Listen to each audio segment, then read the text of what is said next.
Esse encontro de hoje tem por título O Mito da Guerra às Drogas e a Perversa Criminalização de Mulheres. E eu vou falar um pouquinho com vocês sobre mulheres e tráfico de drogas, tentando discutir um pouquinho sobre essa criminalização feminina, trazendo alguns elementos que eu considero importante para essa discussão. Então, é importante que a gente comece fazendo esse destaque, que é nessa relação entre mulheres e drogas, mulheres e política criminal de drogas, que muitas delas têm sido encarceradas. Começo trazendo alguns dados em nível mundial. Esse não é um cenário apenas, uma realidade apenas brasileira. Existe um alarmante aumento do encarceramento feminino em nível mundial. Entre os anos de 2000 e 2016, segundo o Instituto de Pesquisa Criminal, 53% foi o aumento desse índice de mulheres presas no mundo. Esse aumento não pode ser explicado, como muitas pessoas tentam, apenas com o aumento da população mundial ou apenas com o aumento da população carcerária, porque essas giraram em torno de 20% e 21%, enquanto esse aumento das mulheres encarceradas aumentou 53%. Hoje em dia, nós temos mais de 714 mil mulheres e meninas aprisionadas. E essa realidade ela tem sido mais assustadora, mais violenta na América Latina, já que a gente tem esse mesmo cenário de um aumento alarmante. Entre 2000 e 2015, nós temos um aumento de 51%, em comparação com a população masculina, que aumentou 20%, o que já é um aumento assustador, mas o aumento do encarceramento feminino é ainda mais alarmante. Só que, para além desse aumento, existe uma realidade de políticas neoliberais que fazem com que essa realidade dessas mulheres sejam marcadas por inúmeras violências, por uma série de vulnerabilizações, antes mesmo que elas ingressem na prisão, antes mesmo que elas sejam encarceradas. Então, a maioria das mulheres privadas de liberdade na América Latina já vivenciaram experiências de discriminação e violência antes do seu encarceramento. É importante fazer esse recorte para a gente apontar que o controle sobre as mulheres, que essas violências destinadas a essas mulheres, elas iniciam muito antes dessas mulheres serem presas. A prisão, ela é o final, ela é o último, ela é o cúmulo desse processo todo de criminalização que não começa ali, que também não se encerra ali, porque quando essa mulher retorna à sociedade, ela passa por outra série de vulnerabilizações. Mas é importante que a gente entenda que esse percurso inteiro ele não se dá ao acaso. A população de mulheres encarceradas por delitos de drogas aumentou 271% na Argentina entre os anos de 89 a 2008. A gente vai falar um pouco mais dos dados do Brasil mais para frente. E na Costa Rica, em 2012, eu trouxe esse dado, apesar de mais antigo, mas por ser relevante, mais de 95% das mulheres presas por introduzirem drogas em penitenciárias não somente eram mães solos, mas também as únicas que eram responsáveis por suas filhas e seus filhos. Esse é outro recorte importante que a gente faça. Essas mulheres são mulheres que geralmente são mães solos, são mulheres jovens, são mulheres que eram responsáveis pelo sustento, e por sustento entendam não só um sustento financeiro, mas também pelas relações afetivas desses filhos. E isso faz com que essa realidade do encarceramento, desses processos de criminalização, sejam mais intensos, sim, quando a gente faz esse, não recorte, mas a gente coloca esse olhar para as mulheres. E é importante dizer também que no cenário da América Latina, um dado que aparece muitas vezes na literatura é que as mulheres estão presas com sentenças excessivamente longas. No Brasil, a gente também teve esse aumento assustador do encarceramento feminino, assustador, mas também esperado, diante da nossa realidade. Vocês veem esse gráfico, dá para perceber esse agigantamento, esse crescimento. E em números absolutos, também fazer esse recorte de 2000 a 2016, porque foi o mesmo recorte que eu trouxe lá de nível mundial, o encarceramento feminino cresceu 656%, enquanto o encarceramento total cresceu 210%. Então, a gente tem uma relação absurda desses números absolutos, desse encarceramento feminino. A gente tem uma realidade muito assustadora. E mesmo que a gente faça esse cálculo de 2000 até 2020, que eu acho que é o último dado que saiu de 2020, esse aumento continua assustador, mesmo que nos últimos anos a gente tenha tido uma baixa uma diminuição que eu considero ainda muito tímida nesses números de encarceramento feminino. Então, atualmente, a gente tem mais de 37 mil mulheres presas. É importante destacar que essas mulheres são majoritariamente mulheres negras, mulheres jovens, de baixa escolaridade, já que 45% possuem apenas ensino fundamental incompleto, e elas estão presas majoritariamente também por crimes de drogas. Novamente, tento trazer esse recorte aqui para vocês, esses elementos aqui para vocês, em nível de América Latina e em nível de Brasil, para que a gente entenda que não é qualquer mulher que está presa, e eu sei que isso vocês já têm conhecimento, mas mais do que isso, essas mulheres, ao longo de sua vida inteira, passam por histórias, passam por vivências que as tornam mais vulneráveis à ação dessa política criminal, as tornam mais suscetíveis e, ao mesmo tempo, por desempenharem inúmeros papéis que são impostos a elas ao longo dessa vida inteira, elas acabam vivenciando esse processo de criminalização de uma maneira muito mais intensa mesmo, do que os homens. E aqui, por óbvio, não é uma relação de causa e efeito, nem uma medição de sofrimento, não é isso que está sendo feito, mas é uma justificativa da necessidade da gente se debruçar sobre essa discussão do encarceramento. E aí, queria começar conversando com vocês um pouco sobre esse fenômeno de feminização da pobreza, esse conceito que tem sido muito colocado, muito trazido pelas autoras. Bom, a feminização da pobreza, a primeira coisa que eu queria falar para vocês é que a gente está partindo aqui do entendimento de pobreza como um fator multidimensional e complexo. É importante fazer esse destaque de que aqui a discussão de pobreza não está sendo entendida apenas por uma questão de rendimentos, por uma questão salarial, por uma questão de dinheiro, mas sim entendendo pobreza como um fenômeno estrutural que está relacionado à questão social, ou seja, essas expressões da desigualdade produzidas pelo sistema capitalista, e entendendo pobreza como algo muito maior, que parte dessas desigualdades e que representam muitas vezes a falta de acesso a inúmeros direitos, não só a questões materiais, mas a falta de acesso à informação, por exemplo, a falta de acesso a lazer, a falta de acesso à saúde, à educação, tantos outros direitos, e que direcionam a vida dessas pessoas. Aqui no Brasil, como todo mundo já sabe, a gente tem uma desigualdade extrema e uma alta concentração de renda, fazendo com que essa pobreza seja vivenciada dessa maneira extrema mesmo, e isso faz com que um setor da população seja muito vulnerabilizado nessas relações. E isso tem a ver também com políticas neoliberais, essa diminuição de um Estado social, mas uma presença muito forte de um Estado penal e de como o Estado vai se colocando para essas pessoas. E aí essa pobreza ela é potencializada por alguns marcadores. A feminização da pobreza passa a ser entendida, então, como esse processo que explica que a pobreza vai atingir de forma seletiva e muito mais significativa as mulheres orientando suas escolhas de vida. Então, entender que essa pobreza acaba sendo associada a esses outros marcadores, que são não só o fato delas serem mulheres, mas também um marcador de raça que acaba definindo essas vivências femininas. Eu trouxe aqui um gráfico para vocês do Observatório de Igualdade de Gênero, que faz uma análise em nível de América Latina, e esse observatório ele coloca que um valor superior a 100 vai apontar que a pobreza afeta mais mulheres do que homens. Nesse caso, eles colocam que a cada 100 homens que vivem em lares pobres, na América Latina, 112,7 mulheres vivem a mesma situação.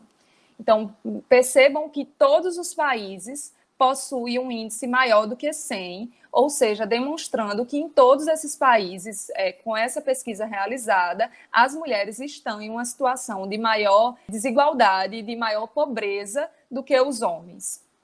No Brasil, esse dado é de 112,6, o dado que se aproxima com esse dado da média da América Latina. Mas é importante que vocês percebam como essa pobreza, e aí, novamente, entendendo pobreza como esse fenômeno muito complexo e multidimensional, atinge as mulheres de forma mais intensa.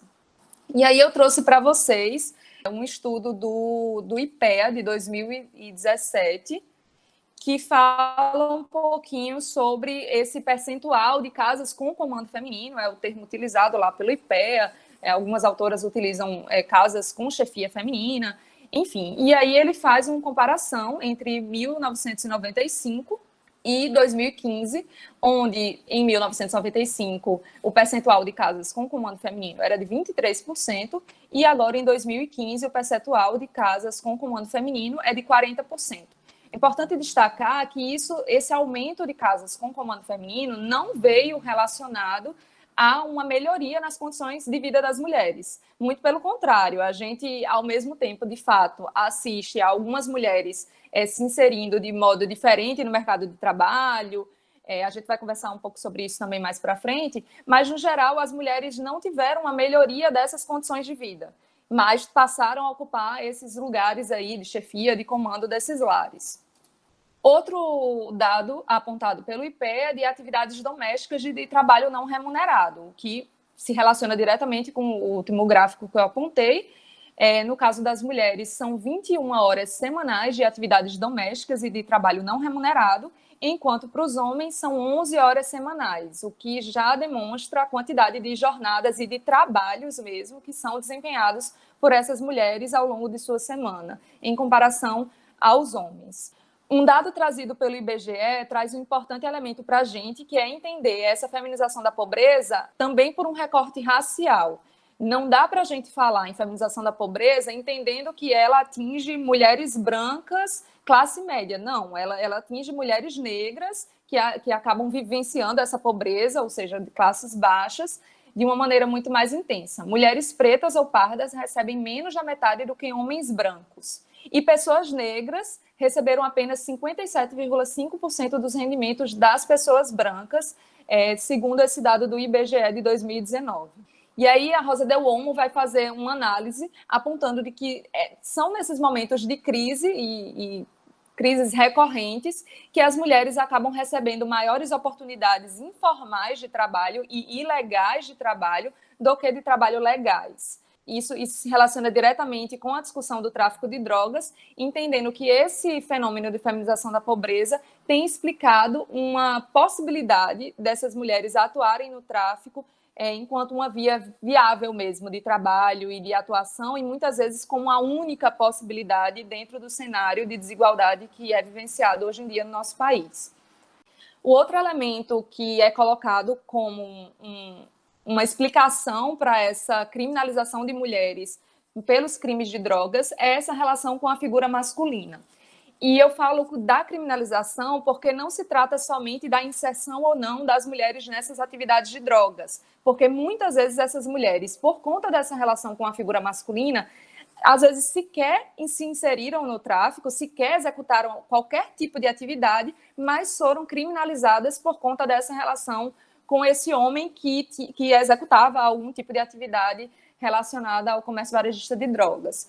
Então, essas relações afetivas que são desenvolvidas, é preciso que a gente entenda que mulheres e homens entendem essas relações afetivas, vivenciam essas relações afetivas de maneiras muito diferentes. Isso não se dá simplesmente, não se dá por uma questão biológica de ser mulher ou ser homem, mas isso se dá por uma construção daquilo que é construído enquanto ser mulher e o que é ser mulher nessas relações afetivas, que faz com que essas mulheres entendam como seu lugar, um lugar de responsabilidade, muitas vezes não entendam, mas que é imposta a elas esse lugar de responsabilidade, de proteção, de cuidado, e aí faz com que muitas vezes elas acabem ou realizando algumas atividades, como o transporte de drogas, por exemplo, que é majoritariamente executado por mulheres para presídios masculinos, ou muitas vezes sequer ingressaram, executaram qualquer tipo de atividades, mas foram criminalizadas por isso. A gente tem relatos de pesquisas de lapsos de mulheres que estavam andando na rua e que foram abordadas pela polícia e por terem uma relação com um homem que já havia sido aprisionado por crime de drogas, foram presas. Ou dessa figura masculina deixar a droga no lar, na casa, e a mulher, naquele momento, executando outros diversos trabalhos, estar naquele momento e ser presa em flagrante, e acabar assumindo, acabar sendo criminalizada sem ter tido qualquer relação ou ter executado qualquer tipo de atividade. Então, isso é muito frequente e também tem sido colocado como um elemento nesse processo de criminalização feminina por tráfico. Outros elementos que eu considero importante, que eu também trouxe para a gente dar uma pincelada, se referem à atuação das mulheres no comércio varejista de drogas. E essa atuação, eu dividi em 3 momentos para a gente fazer uma discussão. O primeiro é a divisão sexual do trabalho. Trouxe também as principais atividades desempenhadas pelas mulheres, e são as atividades que elas estavam executando ao serem criminalizadas, e também, puxando um pouquinho da sardinha do que eu pesquiso, eu fiz um recorte aí para o transporte de drogas, para a gente conversar um pouquinho mais sobre ele no final. Eu começo trazendo essa discussão sobre divisão sexual do trabalho, que é muito importante para a gente entender o lugar que as mulheres ocupam dentro dessa lógica do tráfico. E a Danielle Kergoat, ela traz a seguinte fala: no sistema patriarcal capitalista, o mundo do trabalho se estrutura a partir da divisão do trabalho entre produtivo e trabalho reprodutivo, a qual implica uma hierarquização e uma separação entre trabalho de homens e trabalho de mulheres. Eu deixei destacado separação e hierarquização, porque são 2 categorias que ela traz. A primeira é a separação, é o entendimento de que existem trabalhos feitos para homens e trabalhos feitos para mulheres. E esse processo de hierarquização aponta que os cargos mais altos, de maior prestígio, são ocupados frequentemente por homens e não por mulheres. Isso implica dizer que aos homens é atribuído um trabalho de maior valor, que é esse trabalho produtivo, e às mulheres é atribuído esse trabalho de menor valor, o trabalho reprodutivo, que não é reconhecido como importante. E, nesse sentido, a exploração crescente do trabalho gratuito das mulheres na esfera doméstica e familiar. Isso me lembrou da notícia que saiu ontem da Argentina, de que o trabalho do cuidado com os filhos foi reconhecido e vai contar para a aposentadoria dessas mulheres. Mas, no geral, e aqui no Brasil, é um trabalho gratuito que é muito executado e essas mulheres são extremamente exploradas. E há também um outro elemento que eu já comentei um pouco mais atrás com vocês, que é a dualização do trabalho feminino. Ou seja, o que é que seria essa categoria de dualização do trabalho feminino? Implica dizer que nos últimos anos, de fato, a gente teve uma participação, a gente está tendo uma participação maior de mulheres no mercado formal, no mercado legal de trabalho, e que muitas dessas mulheres brancas têm conquistado espaços nesse mercado formal, nesse mercado, e atingindo também uma hierarquia maior, locais considerados de prestígio dentro da sociedade. Mas, ao mesmo tempo que isso acontece, a gente tem assistido uma precarização e exploração gigantesca de mulheres negras. Então, a categoria raça é importantíssima para explicar esse processo de dualização de trabalho feminino, porque, ao mesmo tempo que há um feminismo liberal que puxa para essa ideia de mulheres vencedoras, mulheres empoderadas, há uma categoria e um pedaço da população de mulheres negras que continuam ocupando aquele espaço ali da exploração e servindo a essas mulheres, a essa raça branca.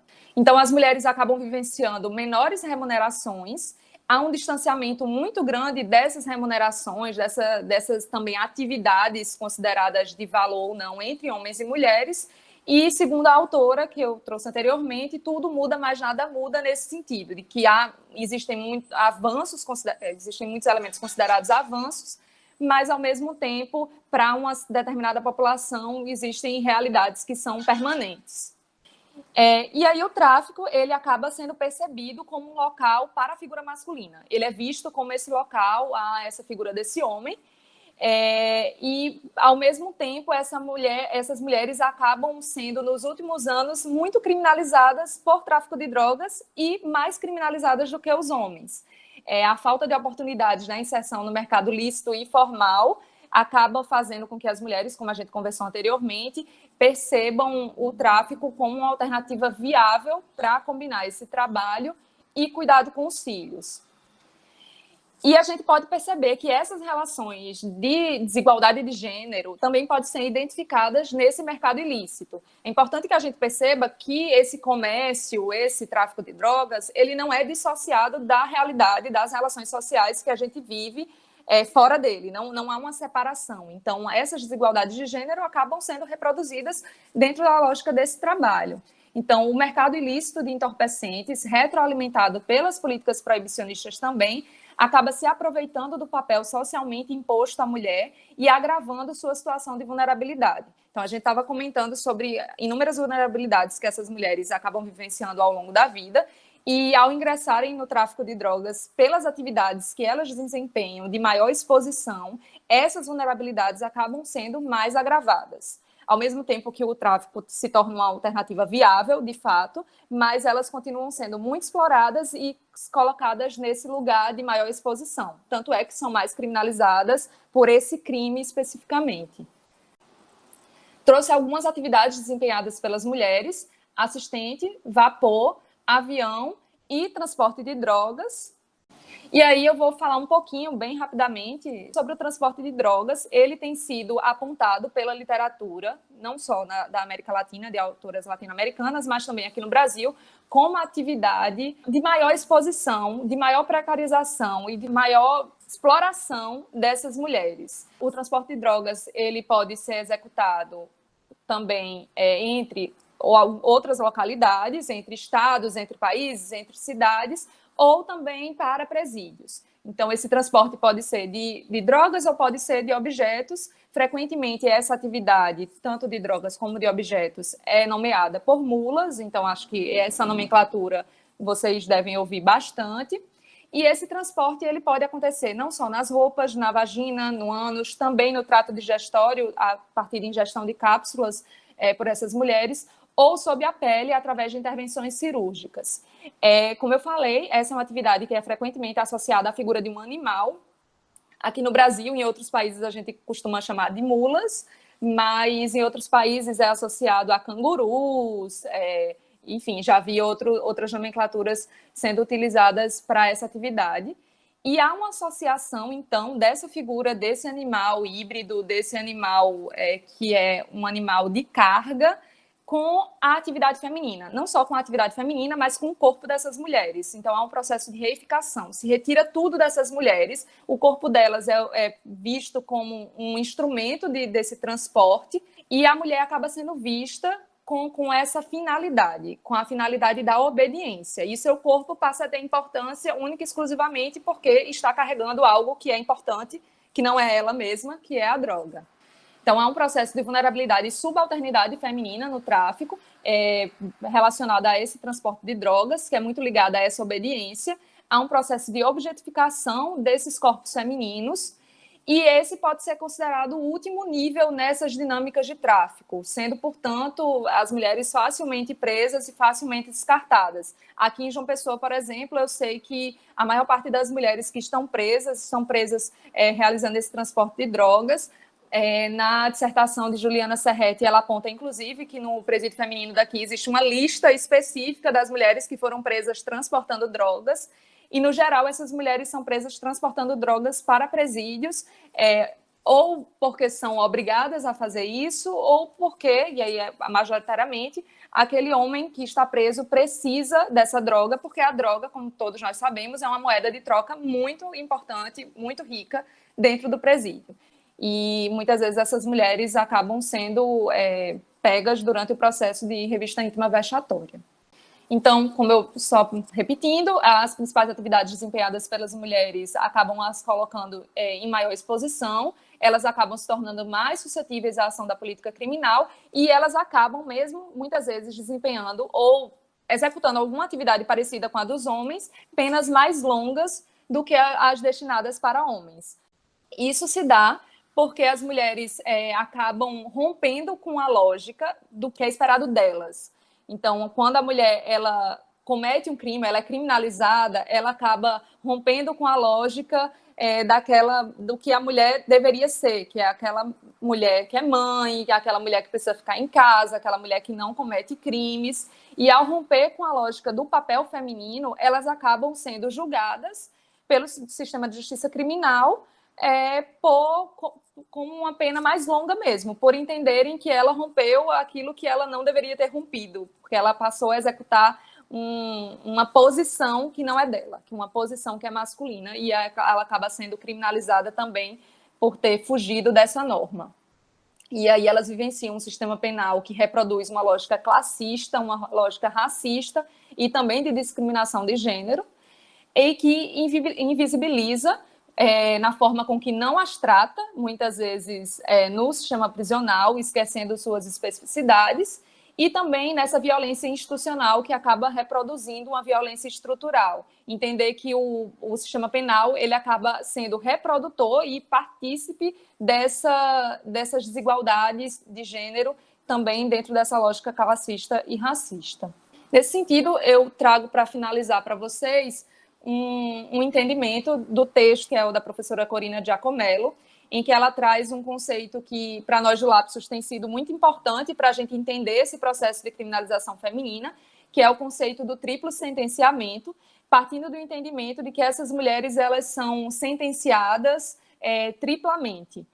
No primeiro momento, a partir da manutenção e reprodução das relações desiguais de poder entre homens e mulheres, que acontecem muito antes dessas mulheres entrarem no cárcere. Então, essa reprodução, essas relações desiguais são reproduzidas muito anteriormente a elas serem, de fato, criminalizadas. Um segundo momento, que é a aplicação de penas desproporcionais, a gente já conversou sobre isso, entre homens e mulheres que cometem o mesmo crime, em especial os crimes relacionados a drogas, são os que têm sido apontados pela literatura como os crimes em que as mulheres acabam recebendo penas mais longas do que os homens. A gente, na pesquisa do Lapsus mais recente, viu discursos apontando que a mulher deveria estar em casa cuidando dos seus filhos e que, por isso, ela não merece o habeas corpus e que essa mulher não deveria estar ali porque ela resolveu fazer isso porque ela quis, porque ela tinha outra escolha. Então, é sempre atribuído ao ser mulher um processo de maior penalização. E, por fim, o sentenciamento que a Giacomello vai trazer, que é a punição que ocorre dentro dos muros do presídio. E essa punição que ocorre dentro dos muros do presídio, ela possui uma sobrecarga no caso do encarceramento feminino. A primeira sobrecarga é esse tratamento que não vai considerar as especificidades femininas, que é muito comum que o encarceramento feminino desconsidere essas especificidades e as mulheres acabem vivenciando uma série de violências particulares ao ser mulher. Um segundo é o processo de estigmatização dessas mulheres, que afeta, inclusive, o seu retorno, a sua saída da prisão. E, por fim, um elemento de extrema importância nessa discussão, que é o elemento do abandono, que é vivenciado, novamente, muito antes do encarceramento, mas que esse encarceramento ele acaba potencializando esse abandono. Seja um abandono familiar, no sentido daquele companheiro que ou está também aprisionado, ou a partir do momento que essa mulher é aprisionada, ele não vai visitá-la do mesmo jeito que ela vai visitá-lo, seja pelo fato da família, no caso dos presídios femininos, serem localizados em capitais, e muitas vezes as famílias não conseguem ter acesso, e isso acaba dificultando essas visitas, seja também pelo fato desse entendimento de que essa mulher ela não deveria ter cometido esse crime, o homem ele pode, da natureza masculina, entre muitas aspas, mas no caso das mulheres não. E no caso do Estado, eu não entendo nem que haja um abandono, eu acho que há uma presença muito forte do Estado e de que essa suposta ausência ela é feita de modo proposital para esse sofrimento feminino ser ainda mais intensificado. Por fim, gente, eu queria compartilhar um pouco com vocês o que a gente tem produzido aqui no Lapsus. São muitas pesquisas, então eu não consegui colocar todas, eu tentei fazer um recorte de pesquisas que a gente fez relacionando mulheres e tráfico de drogas, mas a gente também tem inúmeras pesquisas voltadas para o encarceramento feminino. Trouxe alguns PIBICs que foram desenvolvidos pela gente nos últimos anos, de 2019 a 2020, de 2020 a 2021, e esses dois últimos de baixo são os que a gente vai iniciar esse ano, a partir do mês de setembro: Mulheres, Cárcere e Guerra às Drogas, Diálogos com a América Latina, Tráfico de Drogas e Homicídios de Mulheres, Análise Criminológica sobre Participação e Vitimização Feminina. Trouxe alguns TCCs também defendidos pelo Lapsus, de 2018 para cá, Mariane, Jefferson, Rebequinha, Maíla e tantos outros que defenderam nos últimos anos conosco. E, por fim, algumas pesquisas em nível de pós-graduação, Essa primeira é a que eu estou desenvolvendo, que pretendo terminar no início de 2023, sobre mulheres e transporte de drogas. E essas outras duas, a do meio é a de Mariane, que é Mulheres e Tráfico de Drogas, uma análise crítica das tramas tecidas em produções científicas brasileiras. E a pesquisa de Bia, que iniciou em 2020 e vai até 2022, que trata sobre mídia, estigmatização, mulheres e tráfico de drogas. Enfim, é isso. Tentei divulgar um pouquinho também do que a gente vem produzindo. Espero que a discussão tenha contribuído e, novamente, agradecer o convite.